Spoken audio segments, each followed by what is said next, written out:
Ayan po mga kasakayan. Papasabog na tayo ng tanim mga kasakayan. At di na po natin alam kung ano pong mangyayari dito sa ating tinatanim na palay. Na alam niyo naman po yung mga aming ginagawang pagpapalay dito. Lahat namin kinukuha yung sa aming mga pangailangan sa araw-araw. At sa pag-aaral ng mga bata mga kasakayan. Ayan po, tulad po ni Kuyang Michael yan sa kanyang pagbubukid. At napatapos niya po yung kanyang mga anak sa college. Kuya, ano ba ang natapos ng anak mong babae? Tapos siya ng PUP, Santa Mesa. Ang kurso niya ay Filipinolohiya. Alam niyo po yan, sa pagbubukid lang po ni Kuyang Michael yan, kaya napatapos niya yung mga anak niya. At talagang may taglay po talagang talido yung mga bata yan mga kasaka. Kaya dyan sa pagsasyagaan sa pagbubukid, yan, napatapos niya at napaka proud na proud sa kanya yung mga anak niya dahil sa kanyang pagbubukid napatapos niya yung mga anak niya mga kasaka. Kaya sana po yung palay namin sana tumaas na po dahil po tagang dyan lang po namin kinukuha yung aming anak buhay. Yung mga pangailangan ng mga bata sa school. Yan, tulad ko po yan, talagang hirap na hirap po kami, baon na po kami sa mga utang. Di pa po namin tinatrabaho, inutang na namin.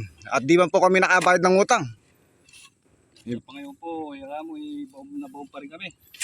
Nabiro man po ako, naka lang, doon sa porsyento ko, naka 1.5 pesos lang po mga kasaka.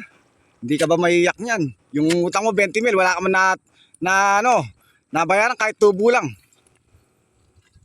Kaya palubog na po yung mga magsasaka, kaya panawagan namin po dyan sa mga DA. Sana po mahawa po kayo sa mga magsasaka. Alam niyo naman po yung bigat ng trabaho nila at sakripisyo para po mapag-aral yung mga bata. Yung kanilang pinagkukuhanan ng pamumuhay sa araw-araw. Yan lang po sa pagbubukid. Yan tulad po nito, yan nakikipagtrabaho lang po kami. Hindi naman po sa aming bukid to.